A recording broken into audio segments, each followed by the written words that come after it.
Magandang gabi po sa lahat. Ayan, tayo nagbabalik ulit dito sa ating munting channel para mapag-usapan ang coins kung magkano ng kanilang mga halaga sa ating mga online selling. At isa naman tayong kolektor. Hilig kasi natin mangulikta ng barya. Ayan, sari-saring barya ang ating kinokolekta. Kaya ho tayo nandito.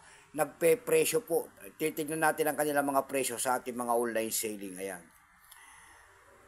Ang pag-usapan natin barya guys ngayong gabi na ito po ay pera po ng France. Ayan, baka mayroon kayong mga ganyan, pera po. Ayan, willing tayong bilhin po. Ayan, pera po ng France. Yan, 5 franc po. Ayan, world coins, foreign coins po. Baka mayroon kayong mga ganyan, willing tayong bilhin po. Bultuhan pa po ang ating bili rito sa mga ganito mga world coins. 5 franc po, year 1971. Ayan, ang gandang coins po, makintab. Ganda, nakakasilaw po. Ang ganda. Bio po yan, ayan. Bago tayo magsimula sa ating talakayan, tayo magpapasalamat muna sa ating mga tagapagsubaybay sa lahat ng ating munting channel. Thank you so much sa inyo, lalo-lalo ang aking mga subscriber dyan. Thank you so much. Mabuhay po kayo and God bless. Maraming salamat din po sa mga nanonood at nakapalo doon sa ating FB page, Samuel Soriano po. Thank you so much sa inyong lahat. Mabuhay po kayo and God bless. Yun naman po hindi pa po nakapag-subscribe dito sa ating YouTube channel po. Anyayaan ko lang sana kahit malaking tulong na po ubagay ang inyong magagawa. Sana po, ayan, baka pwedeng pakidamay po ang ating subscribe button, like and share para ma-update ko naman kayo sa mga bago ko pang gagawin mga video ko about coins ang ating pinag-uusapan.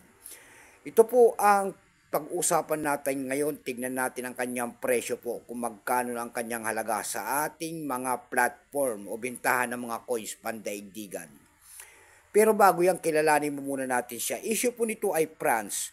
Period po ay Republic 1958 up to date po. Type nito standard circulation coins years 1969 hanggang 2001. Value nito 5 franc. Currency new franc 1960 hanggang 2001.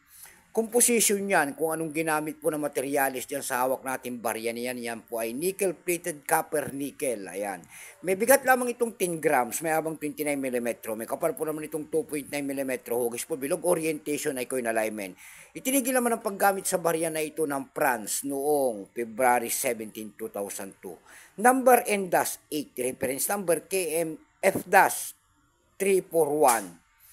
Ito pong year 1971 na ito po ay 57%. Kung ilang piraso naman ang ginawa dito sa barya na ito ng ating France, ito po ay 142,216,000 piraso po. May price na rin po yan doon sa ating numista.com kung tawagin ng ating mga kolektor. Yung kanyang very fine po kung tawagin nila ay 30 pesos. Yung kanyang extra fine ang 43, almost uncirculated 46. Uncirculated nito ay nagkakalaga po ng 240 pesos katulad ng hawak natin. Uncirculated po yan. Napakaganda. Dako naman tayo sa kanyang mga presyo sa ating mga online selling tulad ng ab.com. Sa ab.com po, mayroon na tayo nakita nagbebenta nito ng $9.99.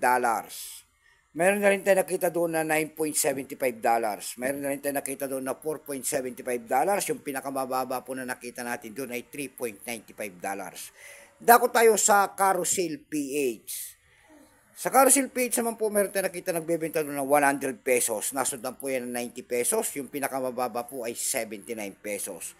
Dako naman tayo sa eb.com PH. Sa eb.com PH po, meron tayo nakita doon ng nagbebenta nito ng 730 pesos. Nasundan po yan ng 149 pesos. Ayan lamang po ang ating may babaging kanyang presyo. Keep safe po sa lahat and God bless.